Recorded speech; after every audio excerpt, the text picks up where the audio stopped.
Good afternoon and welcome to Quest for October 15th, 2021. Thank you for joining us all on a somewhat gloomy afternoon. Today we'd like to begin with our invocation being delivered by Quester Jim Sparrow. Jim?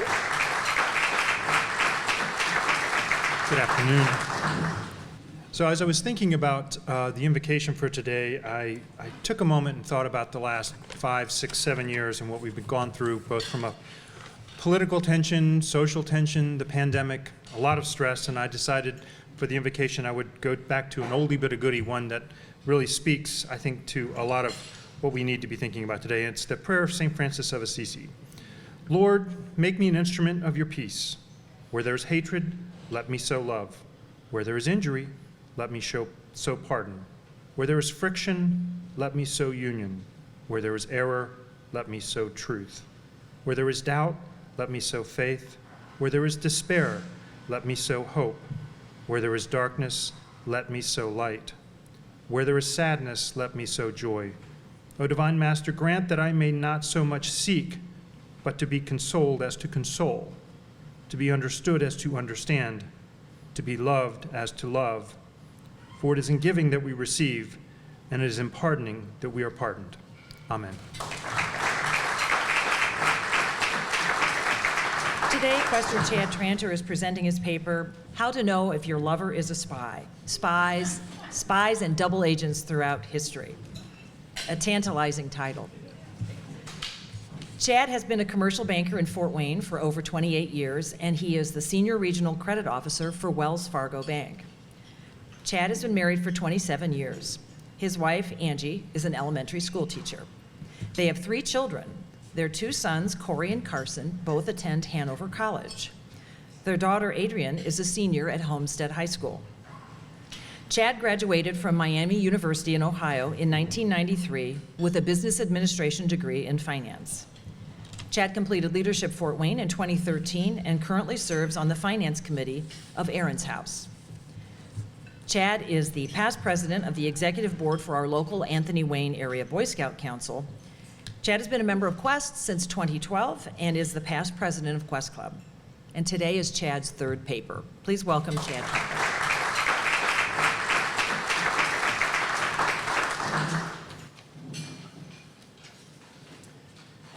Well, thank you, Kathy. And while it's wonderful to see everyone face to face again, you see, I've been working from home every day for the last 18 months during this pandemic. So it's really great to attend in person on Fridays, to learn how to tie a tie again, and actually speak more than 50 words with someone other than a computer screen all day. In keeping with the proper protocols for Quest speeches, thank you to the noon program committee for my topic. I tried to measure my paper today against the legacy of fine papers that have gone before me, knowing that Quest Club members hold themselves and their papers to a high standard of decency and decorum. So if you are attending today's paper to hear a few sleazy sex stories about spies, well, you might be disappointed. I've tried to delete most of the sleazy sex stories. As I was leaving last week's Quest Club luncheon, several Questers commented to me that they were looking forward to hearing about U.S. Representative Eric Swalwell's and the story of a Chinese spy named Christine Fang, also known as Fang Fang. I was unable to sufficiently verify the sources about Fang Fang, so I left the entire story on the editing room floor. You won't be hearing about how Fang Fang may have attempted to infiltrate the campaigns of politicians who were gauged to be rising stars on the national political scene. My initial paper draft was well over the 30 minutes recommended time, so I also won't have any room in my presentation to share that before Fang Fang was exposed by the FBI and recalled to China, Fang Fang may have also infiltrated the campaigns of 2 city mayors who were also gauged to be rising political stars nationally. It is entirely speculation, hearsay, and rumor, and therefore not even worthy of a Quest paper, to mention that the Fang Fang story may have also included sex with one of the mayors in a grocery store parking lot. So I deleted that part from my paper. What a romantic, memorable, and classy tryst that must have been. And as questers, we try to keep politics out of the papers.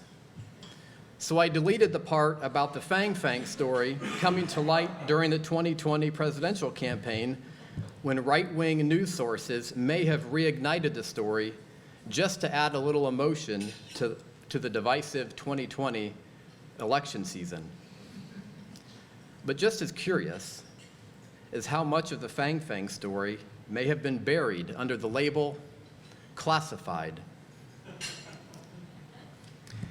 A Wall Street Journal article states that the Fang Fang story is just the tip of the Chinese influence iceberg.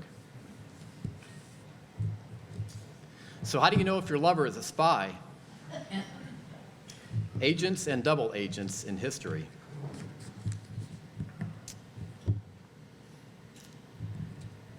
The spy insisted on ordering his friend a drink on the rocks. And then the spy looks carefully at the bartender. A dry martini, he says. One. In a deep champagne goblet. Oui, monsieur, the bartender replies. Just a moment. 3 measures of Gordon's, 1 of vodka, half a measure of Quina Lillet. Shake it very well until it's ice cold. Then add a large, thin slice of lemon peel. Got it? Certainly, monsieur. The bartender seems pleased with the idea. Gosh, that's certainly a drink, says the friend. James Bond laughs.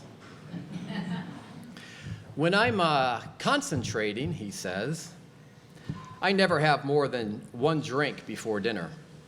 But I do like that one to be large and very strong and very cold and very well made.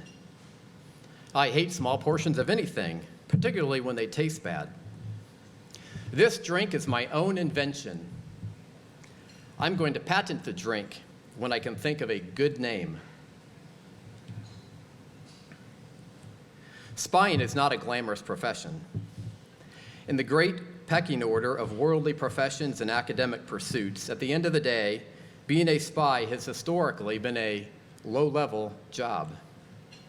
Spying has been called the world's 2nd oldest profession. In fact, if you're good at the world's 1st oldest profession, you might be effective at the world's 2nd oldest profession. The modern mythology of being a spy is more glamorous and rugged, an image born from the vast literary portrayals from Cold War spy novels. Modern-day spying is not that enthralling. Information gathering is slow. It becomes bureaucratic paperwork. One CIA agent who retired and wrote a tell-all book has this to say about spying. We were always trying to improve relations with our counterparts, which usually means writing checks. But more often than not, the money drops down a black hole. But having reliable information matters. Throughout history, the great empires of the world have relied on information to win wars, save people, save resources, and even, when necessary, deceive enemies. If you trade sex for secrets and you are a man, well, in spy lingo, you are known as a raven. If you trade sex for secrets and you are a woman, you are a sparrow. But how do you know if your lover is a spy? Well, if you ask Julian Assange, he didn't know that his lovers might be spies during a speaking tour in Sweden back in 2010. Julian Assange is the subject of this presenter's most recent Quest Club paper, and Julian Assange is the founder of WikiLeaks, which is an internet website specializing in publishing sensitive or embarrassing government documents. Julian Assange's WikiLeaks published the largest trove of secret U.S. military documents ever leaked to the public.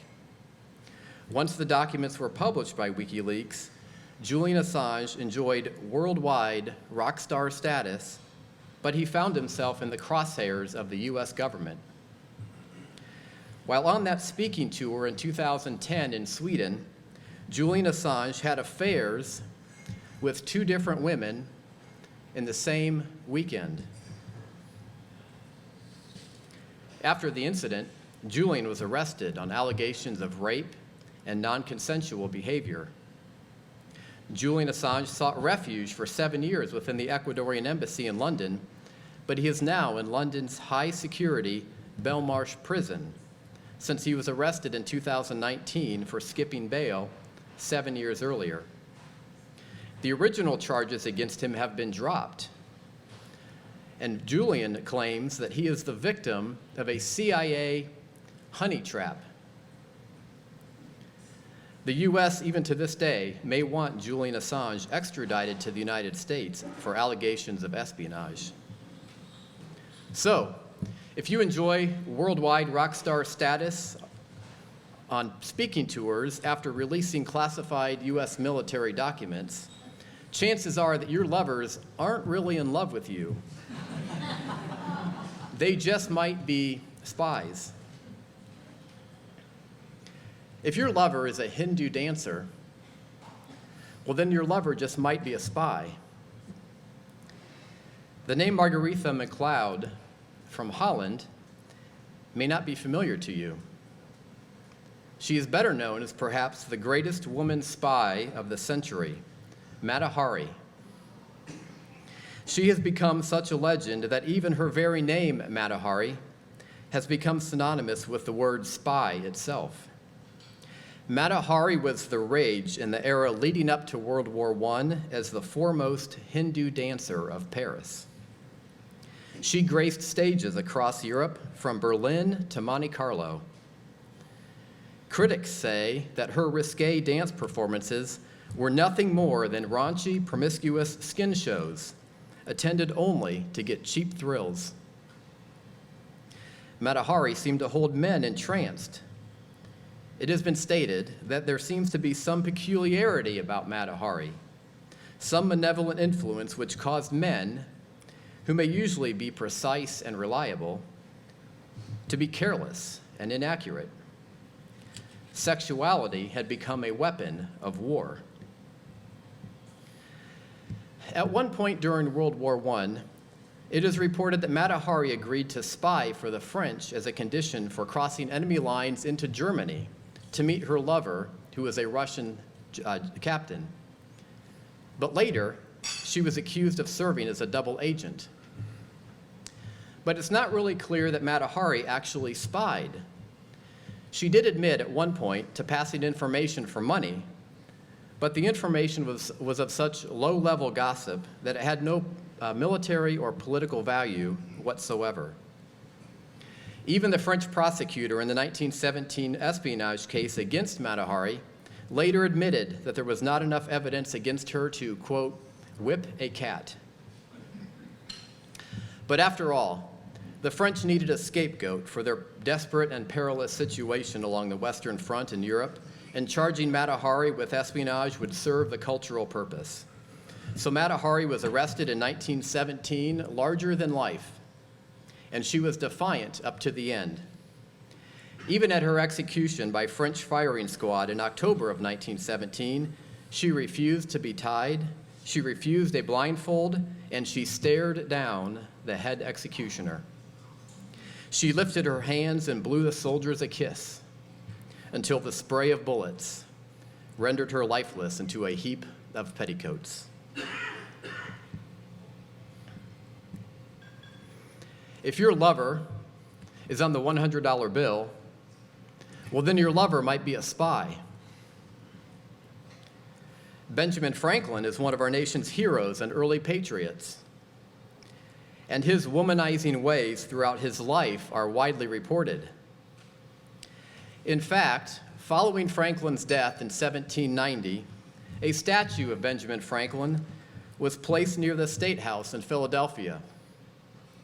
It was rumored that good old Ben was such a promiscuous womanizer that every night even his statue would climb down from its pedestal and head to the nearest pub.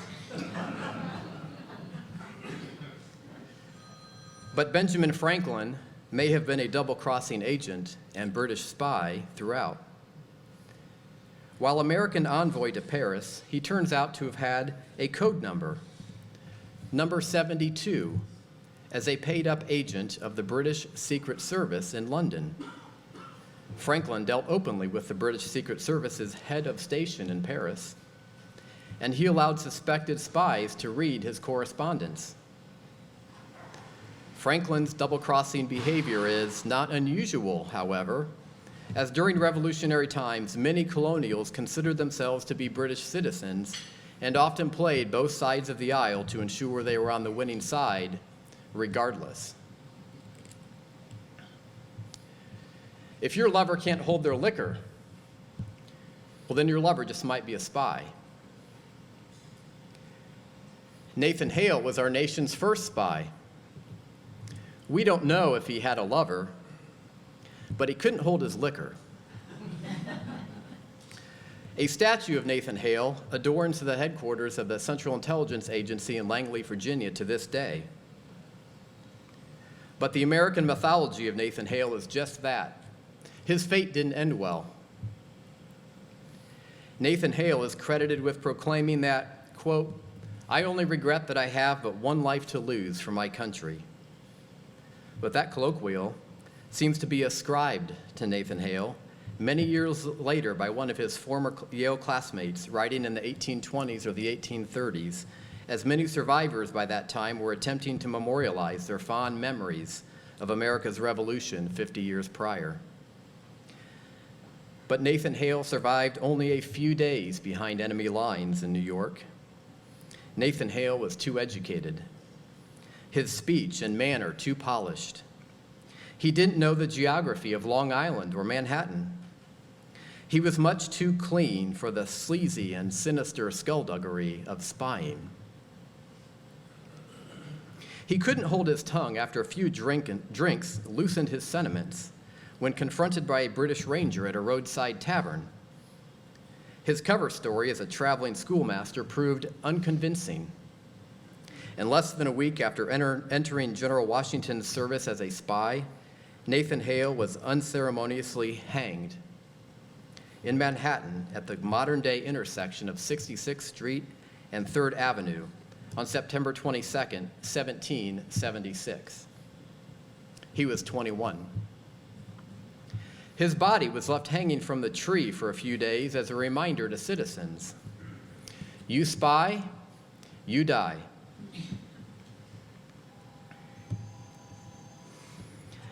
If your lover has a wooden leg, your lover just might be a spy.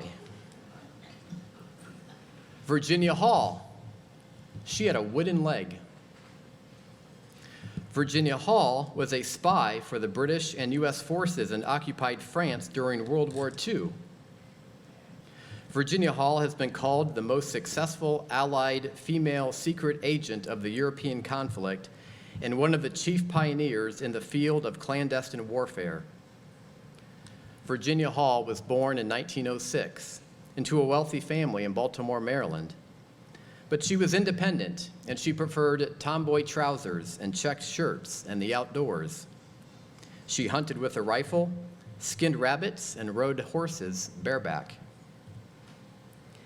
In the 1930s, Virginia Hall took a job in the U.S. State Department. And by the time World War II broke out, Virginia Hall found herself settling into France as an agent for Britain's Special Operations Executive. She was a master at developing networks of information among the locals living in France. She drove ambulances for the French army. She spoke 5 languages. She developed networks of safe houses that allowed her to help injured Allied soldiers and pilots return to safety.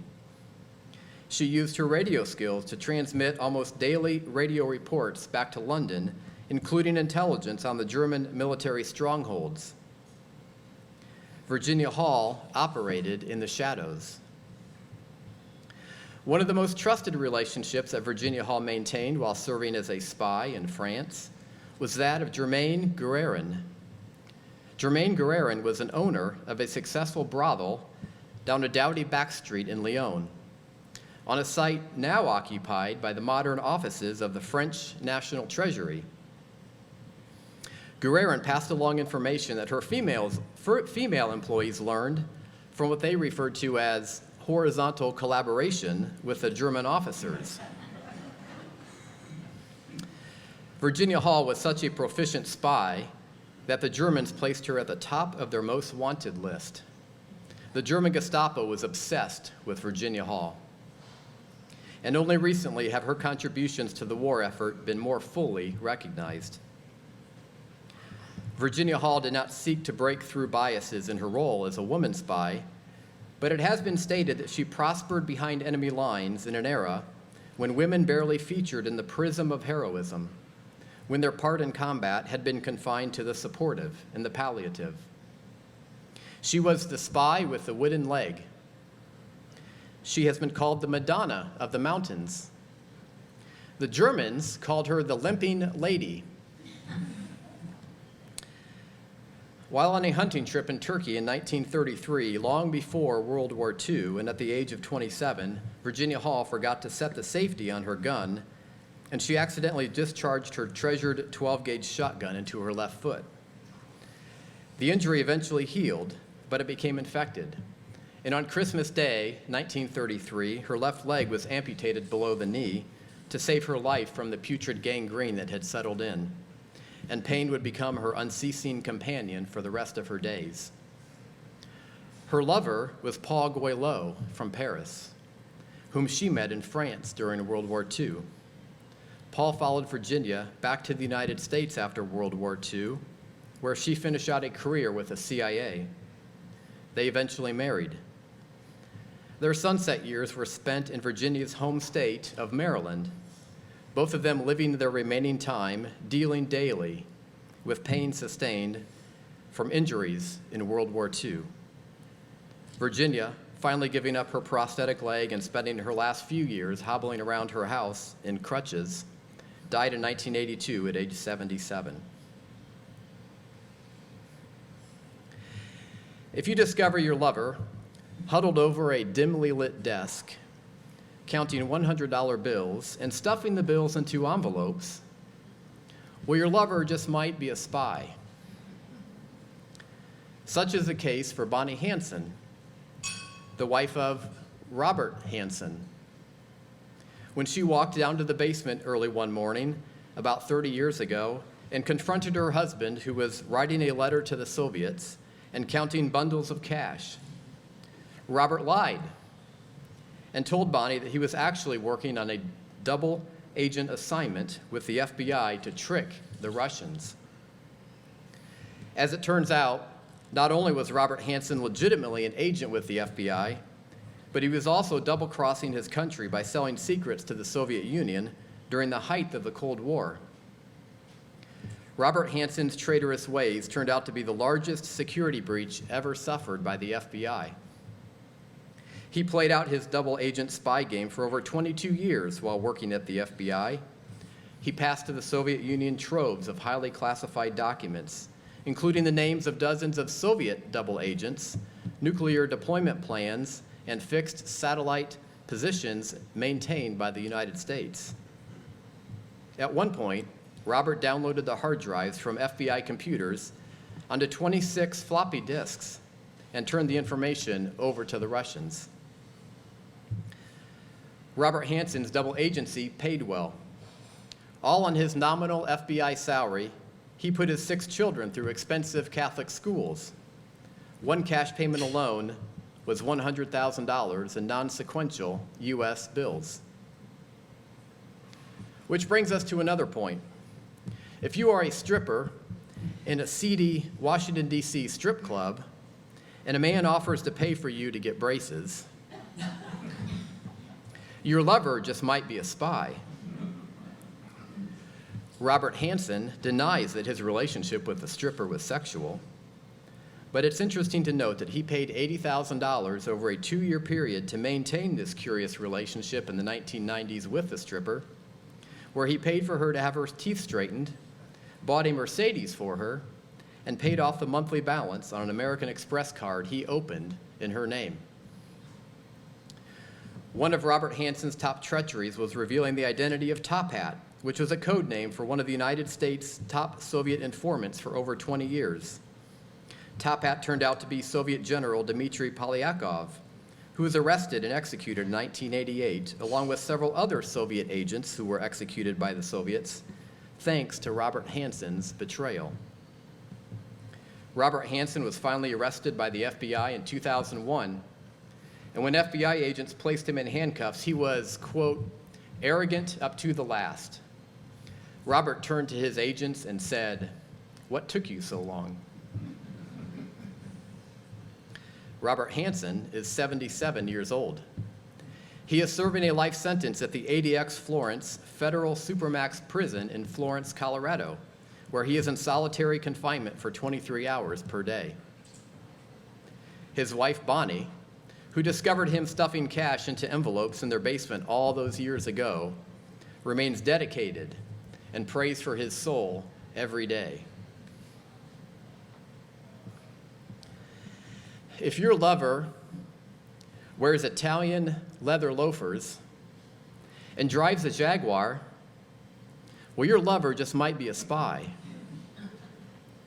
We just learned about FBI agent Robert Hansen, but while he was busy inside the FBI selling secrets to the Soviets, it turns out that his treachery was, ironically and unknowingly, prolonged by treachery going on inside the CIA at the same time, and sometimes selling the same information. Aldrich Ames started selling secrets to the Soviet Union in 1985. Aldrich Ames initially requested a payment of $50,000 from the Soviets, which he used to settle up financial difficulties from a recent divorce, a few credit card bills, and a new car loan. But then, Aldrich Ames, also known as Rick Ames, well, he got greedy. Without any prompting by the KGB, Ames met a Soviet handler in Washington, D.C., and handed over documents identifying the top 10 Soviet agents who were then selling Soviet secrets to the CIA and the FBI. Rick Ames wrapped up 7 pounds of message traffic in plastic bags and openly carried them by hand out of the CIA headquarters building and delivered the package to the KGB in Washington, knowing that the CIA no longer checked security packages carried out of the building by agency employees. He spread a cover story to explain his newly found wealth to his CIA co-workers. He claimed that his second wife, who was from Colombia, was from a wealthy family in Colombia. Rick Ames's co-workers at the CIA, well, they just assumed that her family ran drugs. The Soviets paid Rick Ames an estimated $2.7 million over the entirety of his double-crossing. In an interview, Rick Ames stated that it was all about greed and folly, as he says. It's as simple as that. I knew quite well that I was exposing them to the full machine of counterespionage and the law, prosecution, and capital punishment. I knew these folks would have to answer for what they had done. I had given up the names of people who had previously given up other names. It's a nasty kind of circle. At one point after his arrest, and in one of the great ironies of his espionage, Rick Ames stated that he relied on the tight and efficient culture of the KGB to hide his crimes from his employer, the CIA. In other words, Rick Ames had more faith in the KGB's ability to keep a secret than in the sloppy and acrimonious culture within his own CIA agency. When Rick Ames was finally caught in 1994, the CIA was not quite sure which of its agents was the actual traitor. So, they called 3 agents who were under suspicion into an interview with their CIA boss, who was George Tenet at the time. George Tenet remarked after an interview, "I knew it had to be Ames. He was the only one of the 3 of them who was wearing expensive Italian shoes." Rick Ames stated after his arrest, "I do not believe that our nation's interests have been noticeably damaged by my acts. Or for that matter, those of the Soviet Union or Russia notably aided.